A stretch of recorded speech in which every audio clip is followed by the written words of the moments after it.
Welcome to the Resume Storyteller, bringing you interviews with industry experts, regular folks who tested the job search waters and succeeded, and strategies to tell your story and land you job interviews.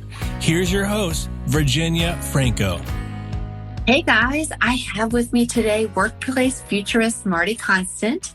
She is the best-selling author of Activate Your Agile Career. She has an MBA from the University of Chicago's Booth School of Business and is a former tech exec who has worked in Silicon Valley. As a top career influencer, she has been featured in many media outlets, including NBC Chicago, Forbes, The Muse, and she's worked in companies like Samsung, Dow Jones, and Apple. The reason I'm so excited to speak with her is that she is an expert in applying agile principles to workforce development. So Marti, welcome. I've been really excited to do this chat. Same, Virginia. I was really looking forward to chatting with you. Have followed your work on Clubhouse and other areas. And oh my goodness, there's just so much to learn about resumes, which is something. Oh my gosh, and job search. Yeah. And you never stop learning, that's for sure. How did you make the pivot from working at the Apples of the world to doing what you're doing now? It was a technology trend. I noticed that I was in marketing. So I was chief marketer, VP of marketing at tech companies. And I noticed that the engineers had adopted years ago the software development processes, which included Agile. Mm-hmm. I just became addicted to how they ran their meetings, how they developed software, how they released incremental versions of their software. And I was so fascinated by it. I thought this type of thinking could apply to the management of one's own career. So 10 years ago, I looked well ahead of the curve on that one. Yeah. So I looked for career agility. It didn't exist 10 years ago. So I invented the definition. That is so cool. Did you trademark it? I try to remember. No, and it's interesting you asked that. I was just talking with someone recently. When I was a VP of marketing, very often when you're building a business, your boss, the CEO, will say, Marti, you should trademark that phrase. Mm-hmm. And guess what happens when you trademark a phrase? No one else can use it. Right. Unless it's attributed to you. And then the likes of Gartner and all the analysts will not attribute it to a space. So if you're building a space and you trademark it, the analysts will not cover it as a space that you can compete in. Oh, so it hurts your brand or your brand recognition. That's interesting. I had no idea. There's no hard and fast rules about this. It's just that when you're a growth stage tech company or you're an independent like you or I are, it's very expensive to, I put TM after names, but that doesn't really protect legally. Yeah. It's about copyright and it's about registering that trademark. So if you've got an R in that trademark, it means something. If you have a TM, it's subject to interpretation who really owns that. So you can throw that's fair. A lot of people do it. Well, I attribute the career agility to you. So I give you founders credits on that one. And I think you're well ahead of the curve.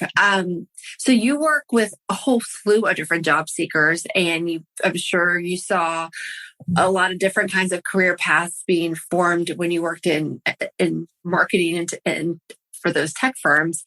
Are there a couple of sort of common challenges that you see facing people that are either looking to make a career change or just looking to land a new job?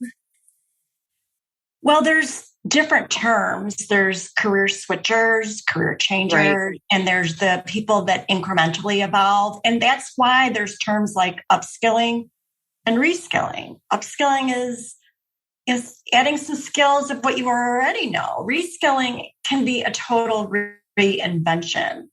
So if we're going to talk about the reinvention that people are going through, it's much more common. Actually, it's always been common, but it's very common now because many of the jobs that exist today won't exist in 5 years. Right.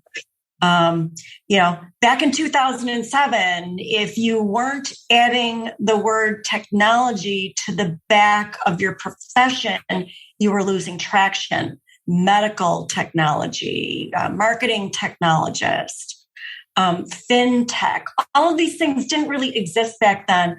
And so if you weren't able to adapt to that, it was hard for you to stay current. And right now, my advice is AI.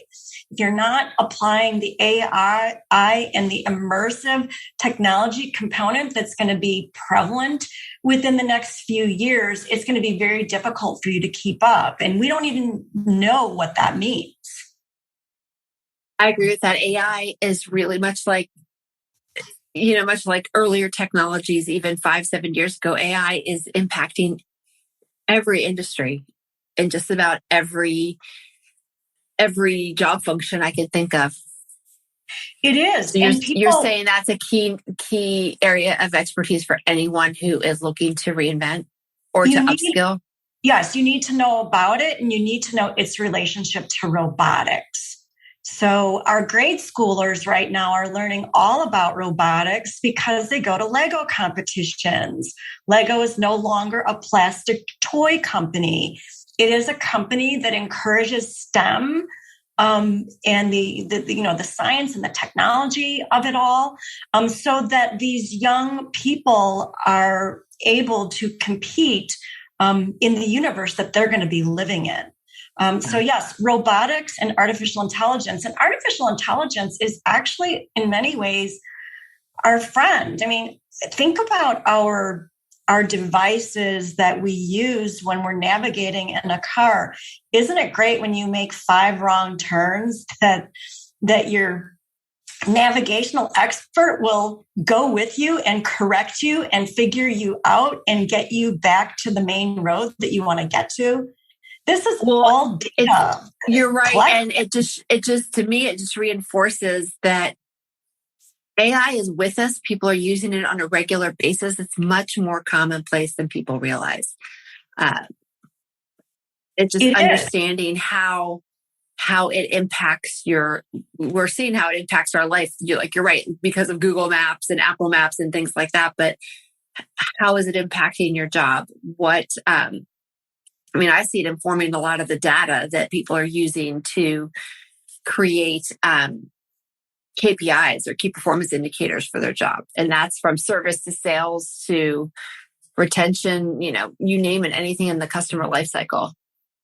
And this really isn't AI. It's just database search. You must see this a lot in your profession, is all the search engine optimization that happens with these keywords.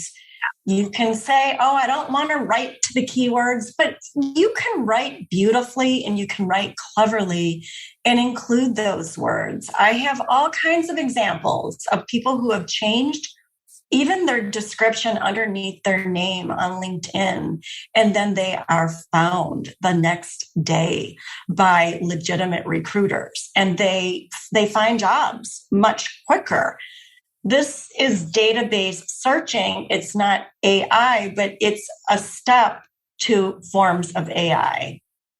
That's true. That's a really good point. No, and you're right. Even things like writing is where it used to be more of an art. Now it's an art and a science. And search engine optimization techniques that are fueled by AI, that impacts everything. And I can't think of one job that's not.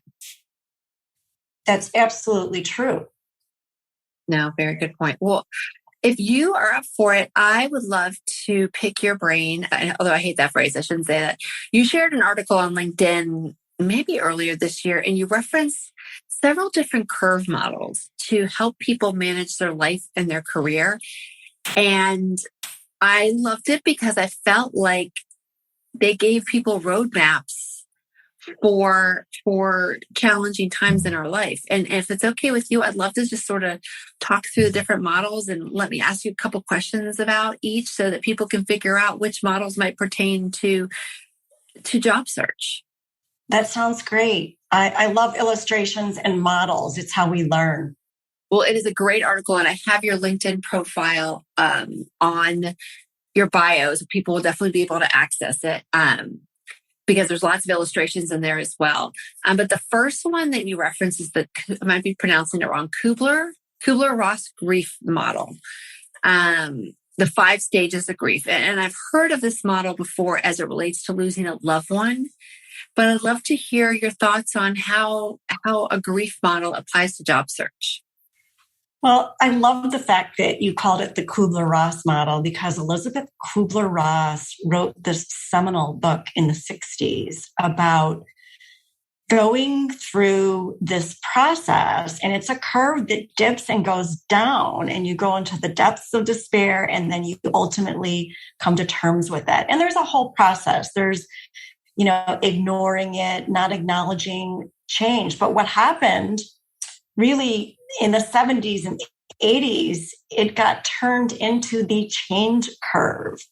And it's a lot of the technology companies started saying, this is how technology is adopted. People resist it at first.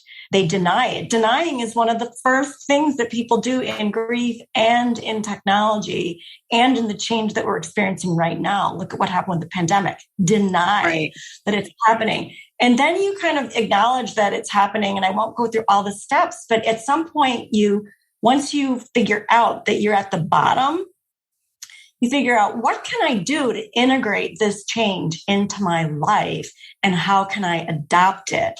And that's when the change curve really gets exciting because then we're adapting and adopting, just like we did during the pandemic. We adapted and adopted to so many changes, and we came up with really clever and inventive ways to live our lives and to perform and succeed in ways that we may not have been able to before. Well, you referenced that in the with the change model and then the grief model, that during times of great change, like a COVID or maybe like a big, unexpected job search, that some people will become depressed while others will reinvent. And we saw that, and we've certainly seen that with the pandemic. What is your advice on helping people avoid going down the depression route, if that's possible, and to really sort of fast be able to jump into the reinvention phase more quickly? Is that possible? It is possible. It's a strategy, but let's talk about, there's 2 things going on here. You may not be equipped to respond to it because you did not have a strategy for it. So say, after 15 years, your job is gone. What do you do? The one thing for those people is to really acknowledge the grief. I mean, Elizabeth Kubler-Ross had it right. You've got to acknowledge the grief and what is happening. And there's soul searching and there's the kinds of self-assessment that goes on before you reinvent.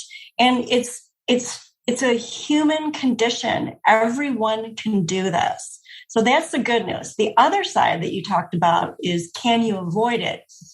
I developed a career agility model and developed 7 things that one can do to stay agile and adaptable in the workplace so that you are the one that lands on your feet and instead of down on your luck. You've got the next job waiting in the near future. And how you do that is you do things like pursue your interests in parallel. That could be training. It could be all kinds of things. It could be hobbies. It could be side gigs. But as you're doing this cultivation of your brain and your interests, you're able to jump lanes much easier than someone else. And I'm not going to go through all 7 of these. Right. Yeah, it's, there's also another one. It's called the pursuing your career as a series of projects, which I find just extremely valuable when you're thinking about your career and reframing it in that way. It's that the pursuing or visualizing your career as a series of projects. I feel like that is a great mindset if you're able to reframe it in that way, to help people overcome the feeling that they're job hopping when they leave every couple of years. Because for a lot of people, they are hired to solve a problem. They overcome the challenge. They come up with a resolution, and then they're either left maintaining, which doesn't appeal to what, there are people that they like to build and they like to fix. And so then it's time for the next challenge. Yeah. And what people don't realize, Virginia, is you can do this in one company. You can do this over a period of 10 years. And it depends on the company, right? But you're right. Depends on the company. And I got this idea really from Reid Hoffman, a dozen years ago, when people would go to work at LinkedIn when he was CEO. His philosophy was, if you're not growing and learning, that's not the type of person that he wanted in the organization. So the idea was to become really great at what you're doing, master it, and engineer your way into another area or a complementary position or a position where you are growing. It was a really phenomenal idea for me, is that it challenged the individual to keep growing and not stagnate. It's like LinkedIn didn't become, who they are today by stagnating in any way. There's a lot of fresh thinking and fresh ideas that continue to go on in that company as a result. No, I agree. And our mutual colleague, Nicole Shersky, she's a career coach for women in STEM, and she was on my podcast earlier in May. She spoke to this on, before jumping ship to a new place, see what challenges you can find within your company. That's often it's a more effective and a quicker way to become a career switcher, because you have the trust, you have the goodwill of that company already built, and it's easier to be able to pursue your interests within the company, because you might be able to do it as a side project while you're also working in your job. It makes for a really fruitful environment to be able to explore new avenues. I love her work with her women in STEM, Nicole's work, and she and I are aligned in a lot of ways. And this project mentality is good for so many ways. I draw the curve when I talk about, at the beginning, you're really excited and you meet your boss, and your boss is really encouraged that you're really committed to the work and you're learning and you're growing, and then you master it. And what happens after you master it? If you can't figure out how to keep yourself interested, your interest is going to wane in that particular skill set. Right. So a really smart boss, there might not be a job available, but a really smart boss is going to say, there's this special project. It's a multidisciplinary project that's going on around the organization. Your collaboration in this project would be great for the organization. And guess who else it's great for? It's great for you, because win-win. You're meeting other people in the organization. You maybe, if the project is successful, hopefully it is, you're going to gain some credibility and recognition, and you're going to be seen as someone who can do something other than what you're doing in your regular work. I love that. Back to the Kubler-Ross, the change in the change models. Would you say, is it fair to say then that you have to acknowledge the grief, but maybe you could get through that process a little bit more quickly and move on to the process of adoption and adaptation through your career agility models and ideas like pursuing your career as a series of projects? I think it's yes and. It's a yes and. It all depends on the individual. Some people just need to linger a little bit more. Some people need to, talk to a counselor and to figure some things out that just is uncomfortable about. So everyone's on their same timetable. Yeah. Everyone's on their own timetable. Yeah, they're different, but yes, there are definitely things within that. One of the principles is responding to change all the time. I often say, when change is happening, don't do nothing. So if there is something like AI or immersive technologies and you can see the train ahead, it's going to be important for you to learn everything you can about it. Maybe take a course, maybe take a master class. So much free how-to stuff on YouTube that you can learn in your incremental bits. So that, you may only have 15 minutes a day, but you can learn a lot in 15 to 20 minutes if it's consistent. No, you're right. And by not doing anything, you're making a decision that things will happen to you, and you have less control on that.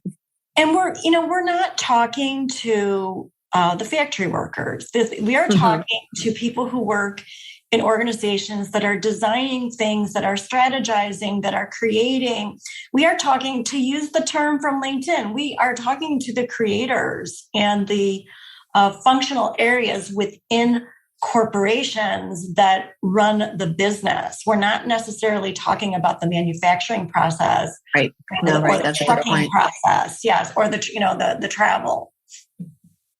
But even those are impacted by these technologies. We've seen it, so understanding how it impacts you is important. So, I mean, just packages are going to be delivered. With drones, packages are going to be delivered with, the self-driving trucks. Or the logistics by the software by which people are managing their fleets and their transportation. I mean, it's everywhere. Yes. And it's, you might say, oh my gosh, but I've been driving, trucks for however long. It's important to know that no one's job can last forever. No. And you were saying when you let off saying that your job probably won't exist in 5 years, in some ways that's sort of exciting, because there might be a really fabulous job you don't even know about that hasn't gotten invented yet. Yeah. Like who's going to manage the robots? I mean, there's the term cobot, which I heard about 4 years ago. And so it's not robot, it's not the person, that's creating, but it's the person that figures out how to make this work and how for it to be more efficient and meaningful. And then there's the robots that become an extension of how you think. I was talking to somebody yesterday. It's like, they lost their phone. And I said, oh, it's so sad that you lost part of your brain. And the person said, true. And the person said, well, I don't think of it as my brain. It's just a data storage. And then I started going into the examples about how it helps you think, how it helps you maintain your life in a certain way, that it starts to think about completing your sentences when you're. It's a key business tool. Absolutely. Absolutely. Yeah. And you're right. Jobs are always evolving. I think about even my own, I've written for years, but I didn't write LinkedIn profiles the way I have to write them now, because I have to factor in SEO, which I didn't used to. So I had to adapt and learn the impact of AI on job search so that I could write accordingly. Yeah, people are very fortunate to work with a professional resume writer for that reason. And it's interesting to me that people often write their resume after the fact instead of, admittedly, you have to figure out who you are, but, a resume writer can help you with that. A coach can help you with that. So there's a bit of branding, and this is a team effort, right? We are helpers in the market. There's, career developers, there's job searchers, right. LinkedIn trainers, there's, and all of our jobs are to keep abreast of how things are evolving and changing. That's not your job as job seekers to know how your industry is changing, not how resume writing or LinkedIn is changing, right? Right. And so you're right, partnering with someone who understands that is valuable. And we also have to know enough about those areas. We're on Clubhouse. We're learning, I'm learning about resume writing because it's an important part of what I do. You can't be in the business that you're in or the business that I'm in and not know quite a bit about personal branding. No, that's true. You're right. Which is a term I didn't even know. I did not even know that term 10 years ago. Right. So, and that you can't be a LinkedIn trainer without being an expert brander. So there's a lot of, there's overlap, and there's complementary, and it takes a huge ecosystem of thinkers to help people in the workplace. 100%. Nope, I agree. So I want to add, I thought this model was fascinating. You talked really briefly about the DIP model by Seth Godin. Is it Godin or Godin? And yes, Seth Godin. Oh, Seth Godin. Thank you. And I thought it's a really interesting model for anyone faced with the decision to quit or to march forward with perseverance. Can you explain what the DIP is and what's required to get past it, to push through hard times? Yeah. So again, all the models, all these curves start to look similar. There's a depression, there's a dip. And in this case, Seth really, challenges people that when is it important to push past and when is it important to abandon? And so the dip isn't an absolute model for like, you should always persevere or you should always abandon. It's being mindful of paying attention to the signals and making an executive decision. He shows examples of people that abandon ship a little bit too soon. You have to be a bit of a futurist to understand what is actually going to break through, and you have to make your bet, much the way VCs make their bet when they invest in a new technology. No one knows for sure. No, it's a gamble, right? Yeah. And what are your thoughts on tapping into your futurist skills to figure out when is it time to cut bait or when is it time to keep going and push through? This was more of I worked in tech companies, and I think if you pay attention to the signals that life is giving to you for a certain length of time, it's important to rethink. I'll give an example of a company. We were working with a mobile security technology. We were just coming up against a wall back in 2006 and 2007. The iPhone came out. We were paying attention that, all of a sudden, these devices, these mini computers, if you will, were all of a sudden extremely vulnerable, whereas the BlackBerry had been very locked down, BlackBerry servers and all that. So we were able to take a look at what we had been doing. We hadn't gained any traction for our security solution. And we did two things. We paid attention to a technology trend, and then we also paid attention to who's going to be the first adopter, and it was government. So government were the first adopters of the iPhone?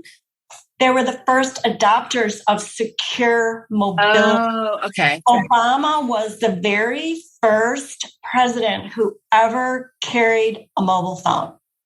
Shocking, really? Right? Oh my gosh.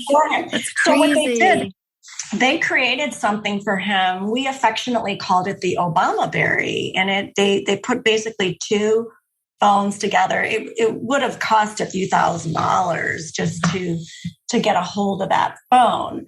But it was the first time. It's like, our leader needs to be connected. And then, out in the military theater, people were using iPads and other devices. And we had to figure out, oh my goodness, all of their signals and their mapping could be intercepted. What are we going to do to lock this down?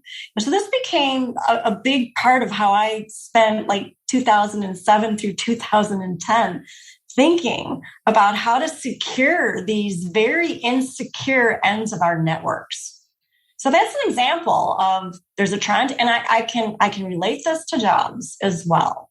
But I like to use the things of the trends that people go, oh yeah, I remember, when the iPhone came out, because they can kind of understand. It's like when you use a brand like Starbucks or a brand like Apple or Tesla, everybody kind of gets it, and then they can apply it to their own life. I love that example. And I love what you said about paying attention to the signals that life is giving you. Because when you're busy, that can be hard to do.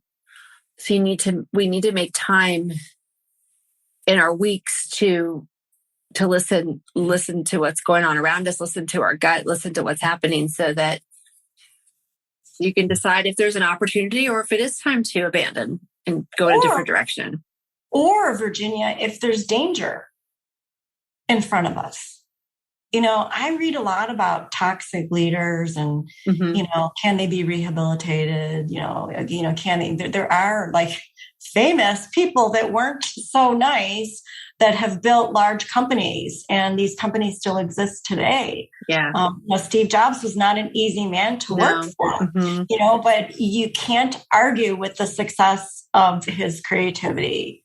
And so when you have, a toxic leader, are you going to stay there and try to like single-handedly rehabilitate, or are you going to navigate around it? And I think sometimes people think, oh, well, usually these leaders get replaced, and like, I'm just going to wait another 6 months, and then 6 months turns into 2 years. And then you have stomach aches and headaches, and you're becoming a shadow of your former self.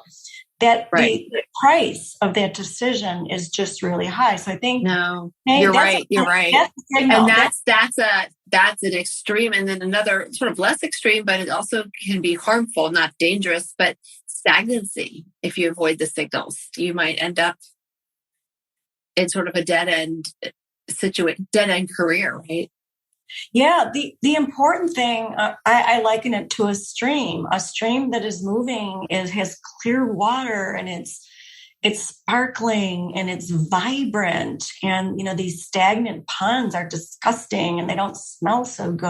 And moving water, an example from nature, is just a brilliant metaphor for how we should be thinking about our lives. I love that. Well, Marti, I want to talk to you about the S curve, or the reinvention curve, because it was my favorite. And it talks about how you have to, continually reinvent to stay relevant. And we've talked about that a little bit before. And the example you cited was Apple. And I don't know if that's different from what we just spoke about with Obama using the iPhone. But what does reinvention look like to you on a more personal level? And I'd love to talk with you about sort of actionable steps that we can take to ensure relevancy. You mentioned one at the beginning, which is continue to pursue your passions in tandem or your interests. But so I just loaded 3 questions on you at once. So you take one by one, I suppose. Well, I could take one. Let's just take the question: how does one reinvent? When I was a chief marketer, and then I became a highly paid contract worker in Silicon Valley, doing, programs that I knew how to do, learning some more. During that whole time period, I was paralleling. It took me 5 years to write my book, Activate Your Agile Career. Ton of research. So reinventing can happen in parallel over time, but there was imposter syndrome that would hit me and go, Marti, you are going into this territory called, whether it's job search or career development, and you know a lot about design. I started, my career out as a designer in technology. You know a lot about marketing globally. You know a lot about, inbound marketing. What do you know about career development? And so I basically took the last 10 years. I didn't reinvent myself overnight, but 5-6 years later, I have a book. I'm still doing the marketing on the side. I eventually got for the marketing to be on the side, and for my book and everything else to be what I was doing full time. And I think if it's something that you really care about and you have something, and they say you don't write a book unless you have something of value to add to the world. If you have something of value to add to the world and it's mission driven, you will get there. But it sounds like you sort of did it slowly by sort of slowly shifting. And now what was once your main job is now your side gig. And what was once your side gig is now your main role.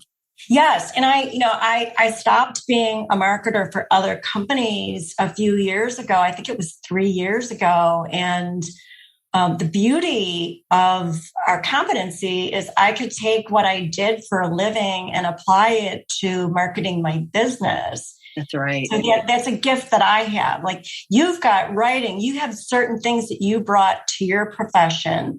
Some people in job search bring recruiting background.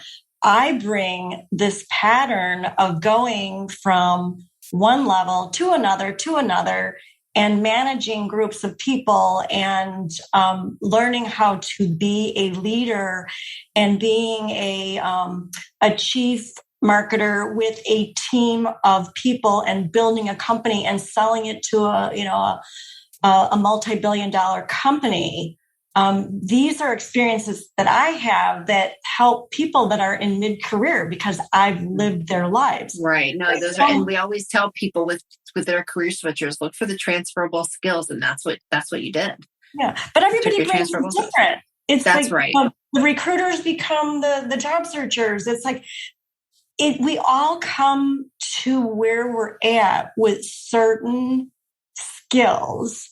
And we build businesses that attract people that are attracted to the skills that we have. So it's like there's no one of us that are exactly alike.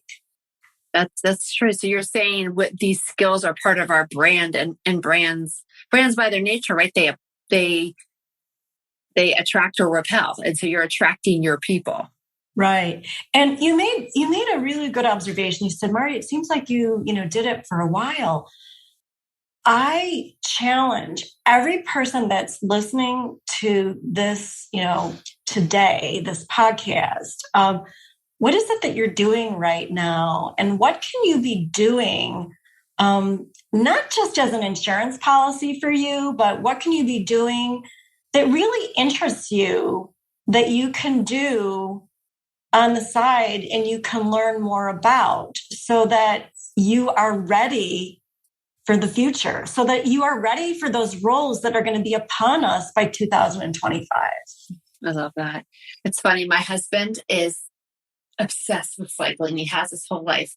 And so he has just embarked on an outreach campaign with people in cycling companies saying, I will be your oldest unpaid intern. Just let me take my skills. I just want to learn and be a part of it, because he really doesn't care about the money anymore. He just wants to learn, so that when he retires, he can maybe do something that he is utterly, utterly passionate about. Yeah, I mean, this idea of intern is funny. Chip Conley, who wrote Wisdom at Work, just a phenomenal book. He has tons of resources that help people think about this stage of life.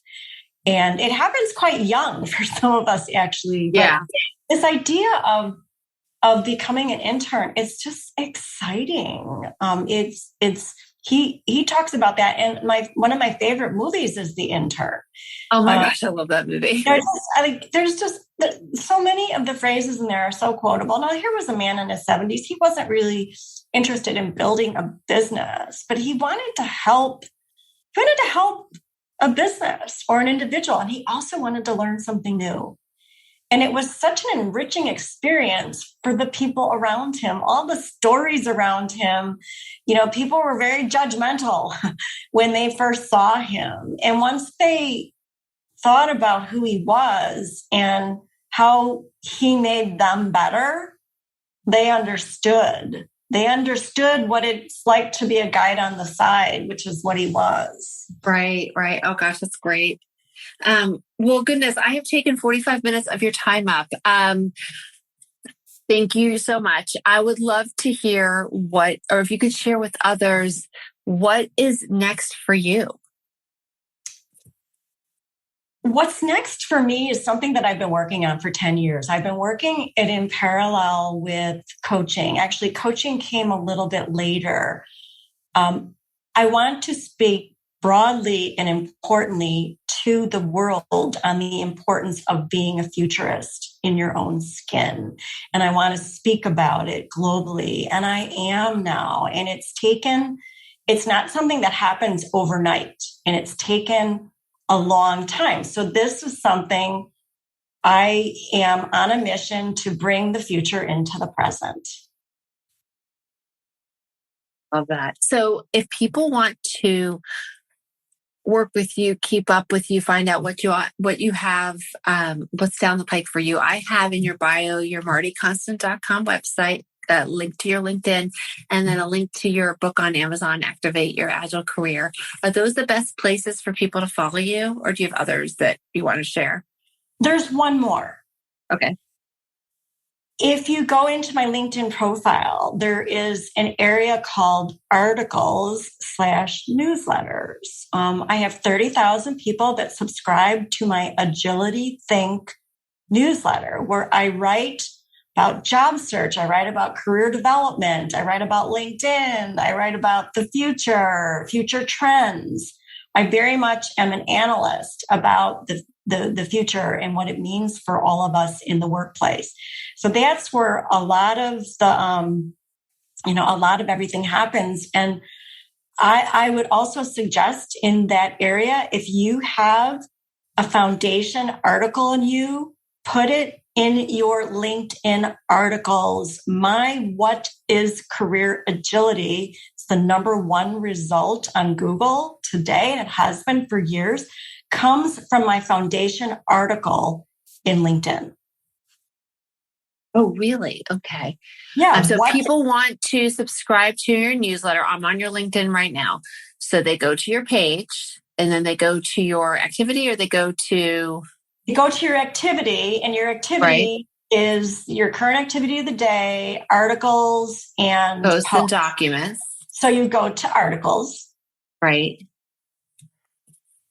Oh, I think I see. Wait, it's LinkedIn has a branding problem with their articles. They do. That's why I want to make sure we talk through this with people. Okay, click on any of the article and you can click subscribe. I just did it. You can subscribe. And my original foundation article was not written as a part of the newsletter series. It was written, it's actually in the same place as all those articles, was written as an article. And, I was researching, SEO, and we were all told, like, well, if you really want to own something, put what is before it and then put your phrase.